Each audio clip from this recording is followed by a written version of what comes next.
Welcome back to Cards and Comics, guys. Today I am going to be doing a comic book update. I've been, not doing a lot of them, lately. I've just been kind of buying a few books here and there, and I save them up. And this is kind of like a culmination of probably like 6 months of buying some comics. First up here is a really interesting 1950 Fawcett publication, Jackie Robinson. This is book number 2. So there's a book number 1, but I just think it's a great looking cover. And it's a really cool blending of baseball cards, comic books into one thing. Now, you could kind of say it's Golden Age.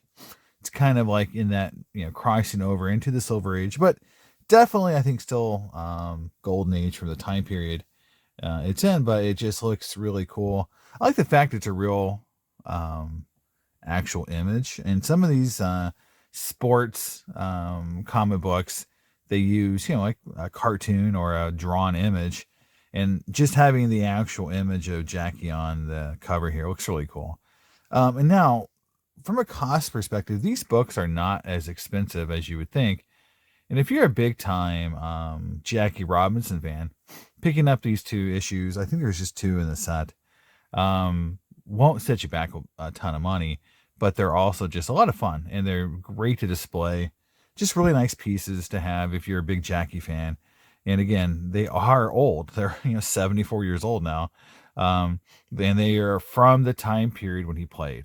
And I really love that too. It's from the era when he was still an active player. And 4.5 is a solid grade for a book from the 50s, and again, not super duper high end. But this is another thing too. It's got 2 great covers. If you want to look at it, it's got a front and a back cover, and this cover of him sliding into home plate is just awesome too. So you get 2 awesome looking photos here for the price of 1. So if you're a Jackie collector, I think this would interest you, even if you weren't a big comic book collector. So that's our first book in this update, and I will say, just like the hobby, there's been a lot of comic book channels talking about this, and it's the kind of death or slow down in grading and buying of graded comic books. I really have been buying just raw books for the last almost over a year. If it's something that's really old, like that book there, I'll generally buy it graded because that's how they are. Just like in sports cards, a majority of the, let's say, big time older comics are graded just like sports cards. So there's not a lot of raw options. But in the modern and even Silver Age, gold, Bronze Age stuff, Copper Age, like there's tons of raw stuff still out there. And the market's kind of moving a little bit towards raw books because, CGC did the whole 9.9 thing where they've kind of changed their grading scale, made the 9.8 value, I think, go down a little bit to the point where, nice raws are bringing close to 9.8 value in some books. 9.6s definitely are bringing at or under raw book prices, depending on how the raw book looks. So it's really changed. I do think this is a mirror image. I've always said that what happens in one industry affects the other. I do feel grading is feeling similar issues where certainly on the 90s cards I've been buying, PSA 8s are becoming so much more common with how PSA is grading that it's not even worth getting the card slabbed if you're going to get it an 8 or even sometimes a 9.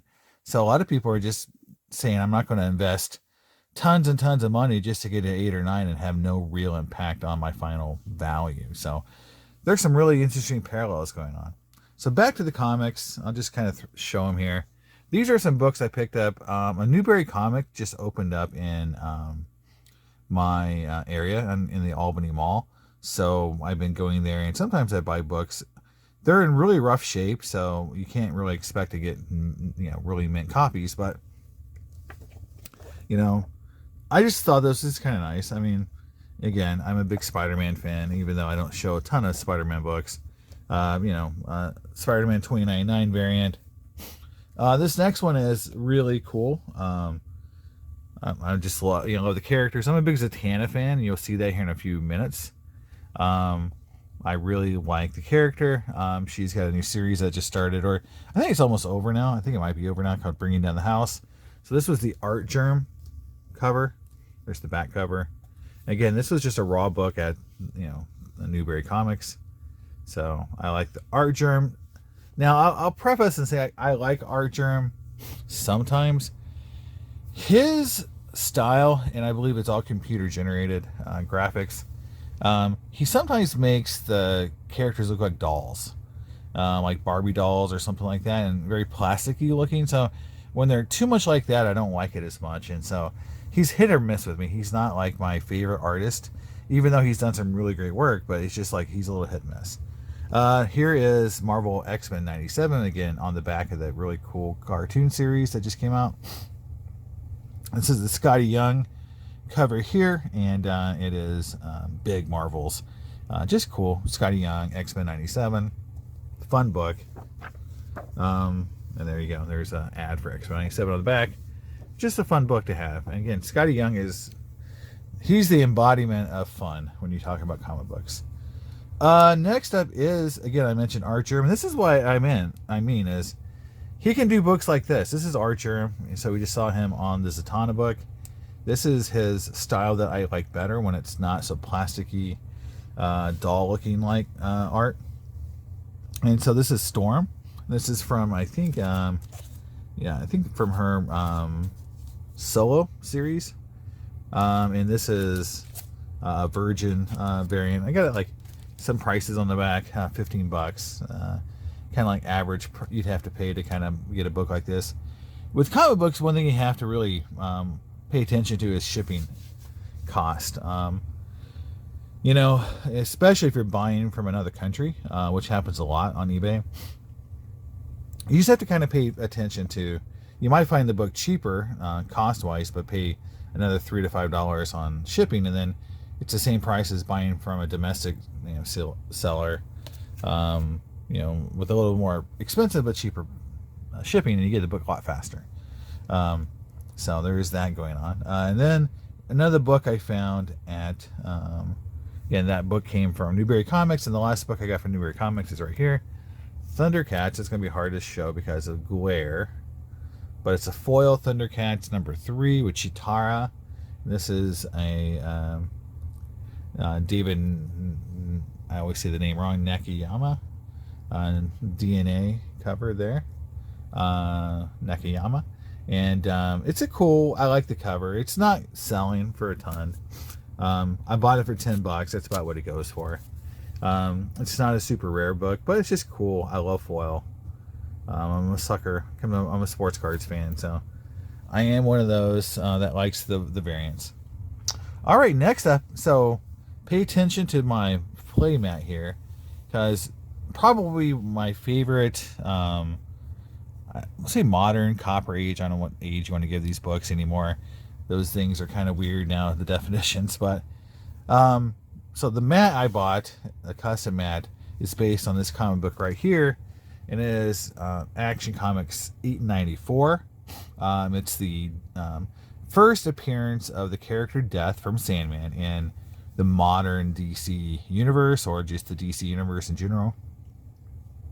Again, this is Death on the cover in a very, very nice artwork here by Finch. So just cool. Like from an artwork perspective, it's probably my third favorite Death cover of all time.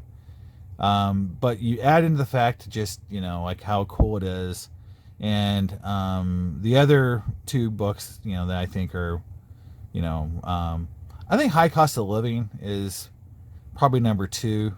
This is probably close to number. I don't have to look at it again, but my favorite is the Frison, Jenny Frison, Sandman, the recent series that just came out, her variant, which is probably the best Death cover ever made by far. It is the best Death cover ever made. So that's number 1, and this is I'd probably say number 2 or number 3 now. as I keep looking at it. Now there's a variant to this that's harder to get, and the variant actually it looks not as good. It's like a picture where she's way off in the distance and really small, like on a cliff looking at like a castle or something. It's not a great cover from a character perspective. It's it's just her. She's very tiny on the cover, so I like this one a lot better. But I have both copies.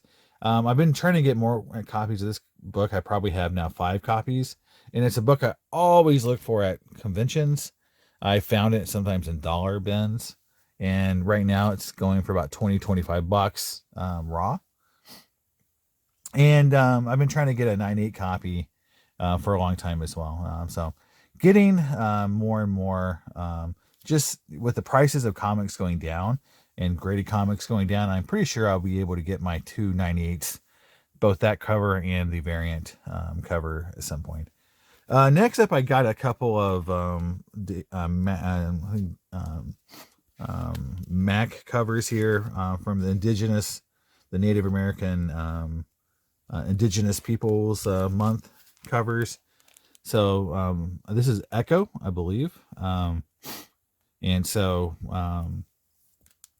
I just saw there was a lot. So it had these 3 covers, which, for a little bit of time, these were going for some money. I mean, Max Art's he does some really cool things with his art. And the way he does on Indigenous covers is always, always cool. So there's that. And then you got a really nice Danny Moonstar covers here. Again, these are the Virgin covers. They sometimes, they sometimes go higher in price on Bite now, as people just get, I think, get impatient and they'll just hit one on a Bite now. And then I have 2 of them. In reality, I think they're closer to like, $10 and $15 bucks, but I've seen these go for like 30 or 40 bucks before.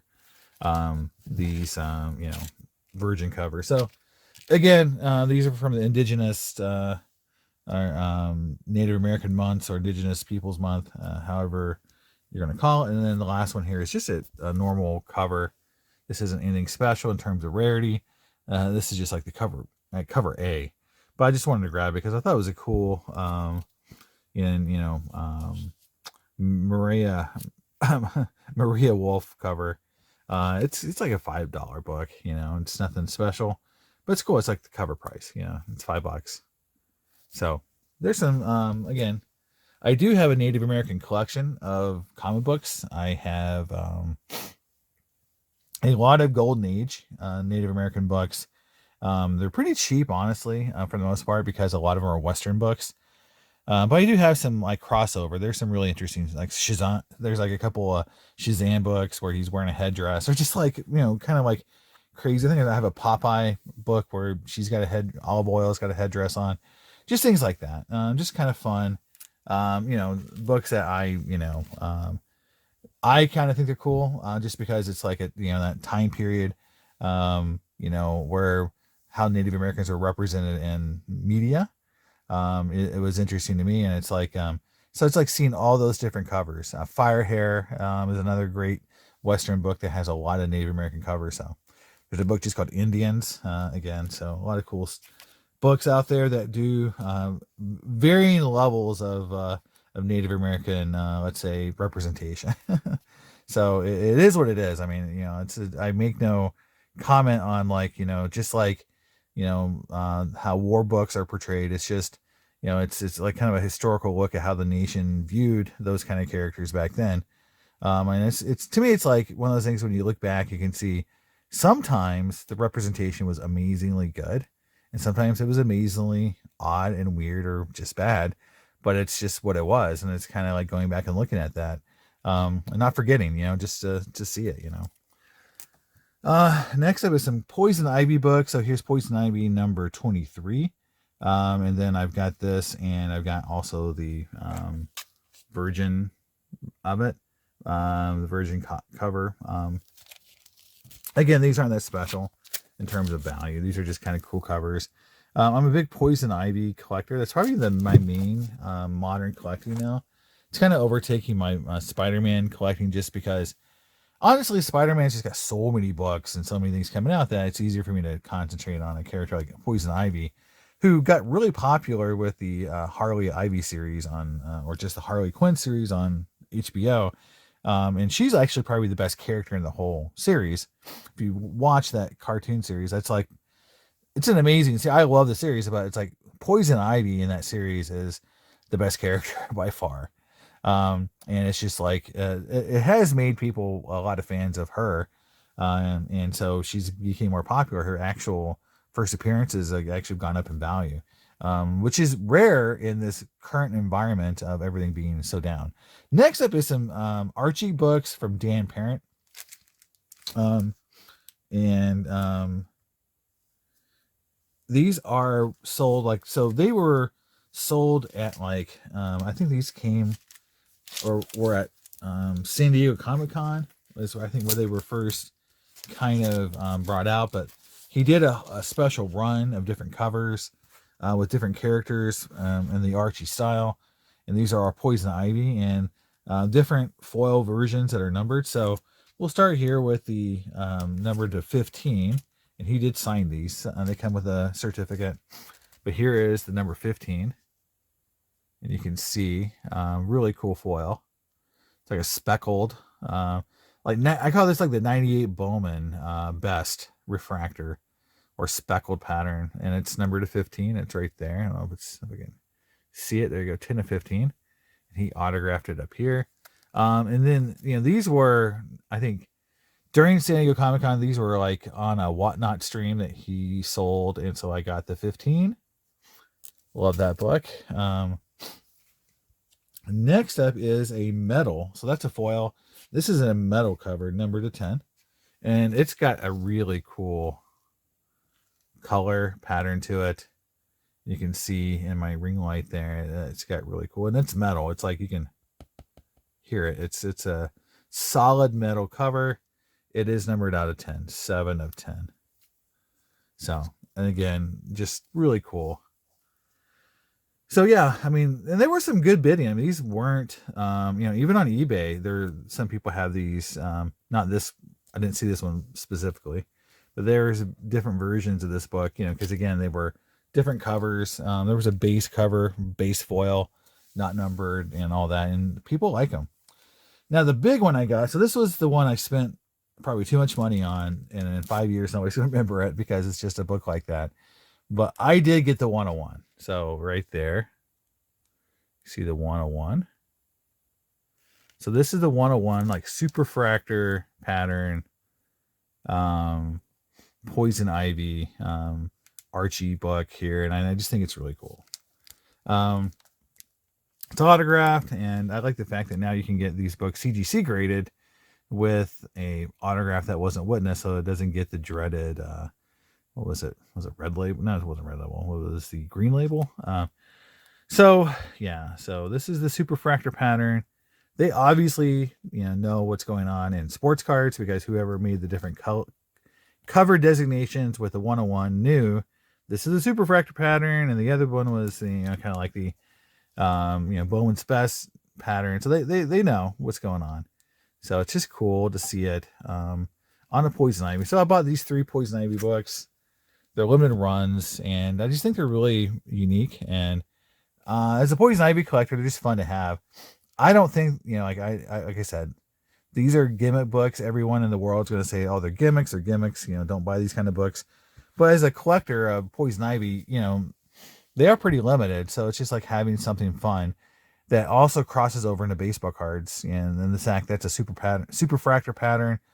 So it just kind of checks some boxes for me in how I collect. And so to me, it's fun, but I know I can understand how someone would say, oh, that's just like gimmicky. But, in reality, there's so much gimmicky stuff going on right now in comics. Either you have to get on board or just not collect any modern, because, there's books like this. This is the DC Pride Harley and Ivy cover. I love it because you can flip it both ways. It's got the rainbow pattern.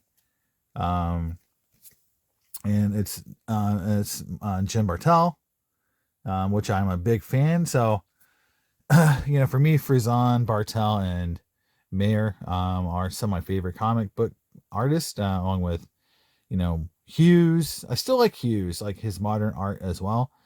Campbell has to be older. I do not like most modern Scott Campbell artwork. Just it doesn't.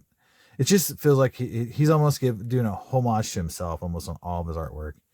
And I still feel like Hughes and Jenny and Frizon and Shannon Meyer and these Stephanie Hans, like they're still doing unique looking artwork. They're not just repeating themselves over and over and over. So again, this book is hard to show in the light because of just that full cover, but I really dig it, and it's not super expensive. I do have one cover in here that is super duper expensive. So, probably the most expensive book in the whole lot, maybe the Super-Fractor book. You can say could go for more because it's a 101, but this next one again isn't super rare. I just liked the cover, and yeah, it's like $15, which is the Babs Tall foil. So it is a foil. It's less foily than other foils I've had, where you can actually see the characters on front. Like that's the problem I have with most foils. Like let's compare the two, right? So this foil cover versus this foil cover, like the artwork is amazing on both, but here the artwork is very muted because of the foil pattern. Here it stands out a lot more. So I don't know how they did them differently, but I like this one. I just like how the characters look on this foil a little better. They just look brighter and the artwork shines. So it's great artwork. It's one of those books, again from the DC Pride series, of which Harley and Ivy are a big piece of that. Obviously for the reasons that they're a couple, they would be featured quite a bit in that series. And last but not least is the book that is super expensive right now, and I've seen it just sell recently over the price I have here. I have $200 on this book, but it's the tarot card book from Jen Bartel. So it's a 1 in 50. It's the Lovers cover, and it looks like a tarot card. There's a white version of this, like a white border version of it, and that's the normal version. It's like a $10, $15 book. Here is the 1 in 50 black, and they're pretty tough to get. Recently, like I said, in these kind of covers and like that, we've already talked about the gimmicky side of it, but this is pretty tough to get. If you really look at sales, this doesn't sell all the time. Like, right now the real hot book is there's a Batman book that's out that has him like crossing over like an homage with Akira. And that book is gone nuts. It's selling like $200.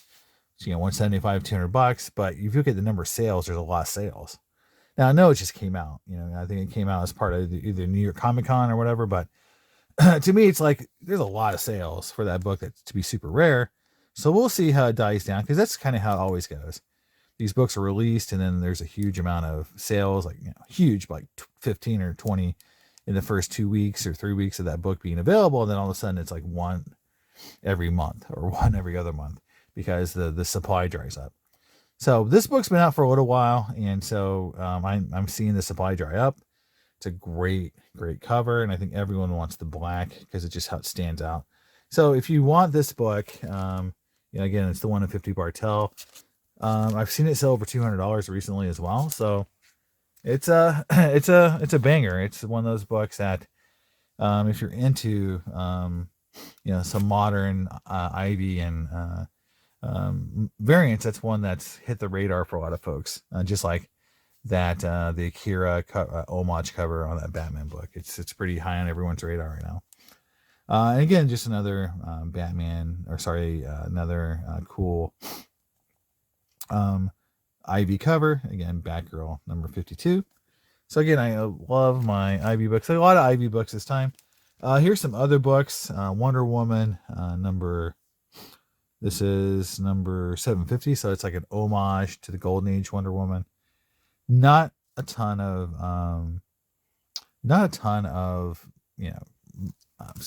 cost or value. This is Jenny Frizon. So like I said, big fan. This is just a normal cover, or it could be just like the cardstock cover, which is one of the easier ones to get. So it's like a $10 book, which is pretty much right at cover price because that's a thick book. Next up is a Hans. This is Stephanie Hans, Psylocke, and again, a great cover. Not a ton of money, just a good cover. $10 for Stephanie Hans. If you like this character, that's a great cover. If you're a big Psylocke fan. Um, Here's a Rose Besh 1 in 100. This is Exceptional X-Men #1. Again, great cover here. I love Rose Besh's style. Um, Again, and for some people, like she's in that Scotty Young, where she has such a unique style. Even Peach Momoko, where either you'll love it or you hate it. Like for example, with Rose Bash, I like more than I don't like. Whereas with Peach Momoko, it's like 25%. And Scotty Young is like 25%. Like about one of every four covers that come out, I like. To the point where I want to buy them. With Rose Bash, she's like 75%. Even her covers for like let's say the independent covers or for independent comics of characters I don't know, they're doing so well it makes me want to buy the book just because the cover's so cool. So I like that book quite a bit. Getting into now some Zatanna books, and I don't know, like for whatever reason, like Zatanna is not a hugely popular character in terms of just tons of books out there. She had that run in the 2000s with Hughes doing the covers, and those books have stayed with some good value. So those Hughes covers, there's a couple of those that bring good money. But aside of that run and a few other smaller runs, she doesn't have a ton of books. So it's cool to see her get some new books coming on. So this is one that came out. This is Jenny Frison. This came out at San Diego Comic-Con. So they did these Virgin foils. So I've got a couple. Here's one. So again, they're definitely, here's my second one. So I got two of these. Love this cover. Jenny Frison, you can buy her artwork on. She's got there's a site that has her artwork that brokers for her, and you can get a lot of cool covers there. So this would have been one of the covers I would have loved to have been able to buy. And this is the regular Virgin, the 1 in 25, $35. It's interesting that this book sells for about as much as this book. In fact, I've seen this book sell a bit higher in this than the foil. So just shows you sometimes it's not about like the level ups. It's like the artwork itself is really good, and people just like this cover. And it's not that it's a 1 in 25, so $35 still to this day for this book is really good, really good. And I mentioned some of the earlier older books for Zatanna. So here's her 2011 run. And I've forever thought this, this 2011 run this is a Hughes book. So again, this is Adam Hughes' take on Zatanna. I honestly think like there's going to be very few people who can top that Hughes run for the character. Literally every cover that he did in this run is a banger. Just you can get this whole run and you'll have like tons of great Zatanna covers. And again, this is going for $30 just because it's such a great artwork. Now there are some covers in this run that aren't, there's A's, B's, and C's and D's, right? So this is definitely a B for me. Between an A and a B, it's a really good cover. So, and again, it's selling for $30, and it's a base book, as we would call it, like in sports cards. It's a base. It's not a variant. It's not anything hard to find. It was just the base. I've always get the 2000. This other run, I think this is an earlier run. Maybe not. Looking at it.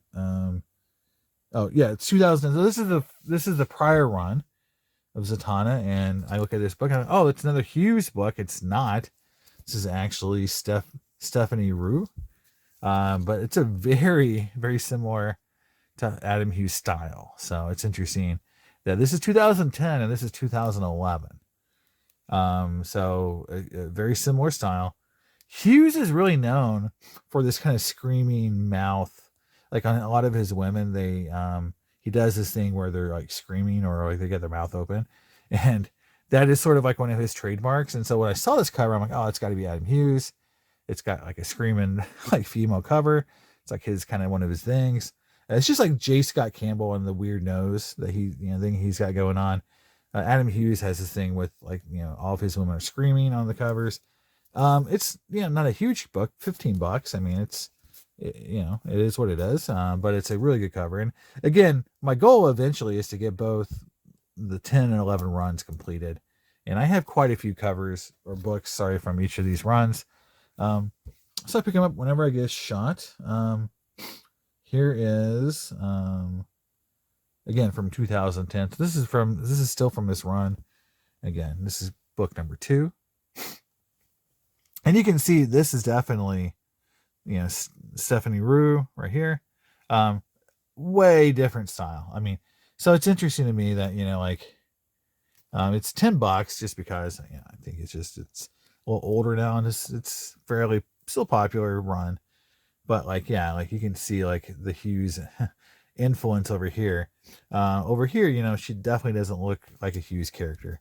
So I think it's just interesting to see 2 books from the same run, that different in art style from the same creators, it looks like. And then last but not least is this Brooks cover. It's Mark Brooks. Marvel one. This is Marvel 1000, and it's definitely an homage to the 40s covers. So this is like, you know, the Alex Schomburgs, those kind of book covers. There's even fake wear. I love it that's fake. That's actually in the how the book was printed to make it look like worn. Like you can see part of the cover up here is missing. So this is definitely an homage to the 40s covers. You can see the thing that's interesting about it too is like you got 2 of the 3 main characters that you normally saw in those books. You got Namor and Captain America. Where's the Torch? Because usually it was all 3. Namor, the Torch, and Captain America on the cover. You got 2 of the 3 this time. So it's a great book. I really like this cover. $15, you know. It's literally the cover price. I think it's, you know, like that's about what this book would have cost to buy it. You know, I think this was like a right at a $15 book. You know, $10 to $15 books right off the shelf. So it hasn't aged. And Mark Brooks is definitely one of my favorite artists going right now. He's very consistent, very detailed artwork. So like he does some great covers. He did a great Logan cover, like on a motorcycle a while back. So again, he has some great covers. So love to see his art. Just, you know, it wasn't super rare. I think this probably wasn't one of the short prints from the series, so variant. So I'm definitely trying to pick up more books of the characters I like and not really paying attention to like trends or buying the hottest character or, you know, movie hype or TV hype. You know, you can see like just a ton of the characters I like to collect, covers I like to collect. You know, I do buy silly stuff like this, you know, the 101 Poison Ivy book. So, you know, it is, you know, I'm a collector. And sometimes, you know, I just want to get something cool because I think it looks nice. And, you know, that's sort of how I collect comics. And, but you can also see the volume of comic books I've been buying is just down. And only one graded book in like the last 3, you know, like almost like 6 months. So, you know, it's just, you know, that's how I feel the market is. It's like, you know, I'd rather buy it raw unless it's something really old or maybe something, you know, like let's say super rare that I just want to make sure it's real, you know, so I'll get it slabbed. But right now, having a lot of fun buying raw comics, and I'll keep doing that for a while because I don't feel any need to not do that. And I don't really think grading right now is a big deal. I'm definitely not going to be grading any comic books anytime soon. I probably have 500 to 600 comic books that should be graded. If someone were to buy my comic book collection, they would say you have like Schomburg books and LB Cole books and all these books that need to be graded and all these modern, you know, say keys, I kind of in quotation marks, air quotes, that should be graded. But I'm just not going to spend the money on it. I don't see the value right now really making any sense. So I'm just going to keep stuff raw, buy stuff raw. And if at some point it makes sense to grade, or if PSA ever gets grading out there and it's worth doing, then maybe I'll consider that. So that's where I'm at with my comic book collection, guys. Let me know what you think in the comments. I'll see you next time on Cards and Comics. Bye.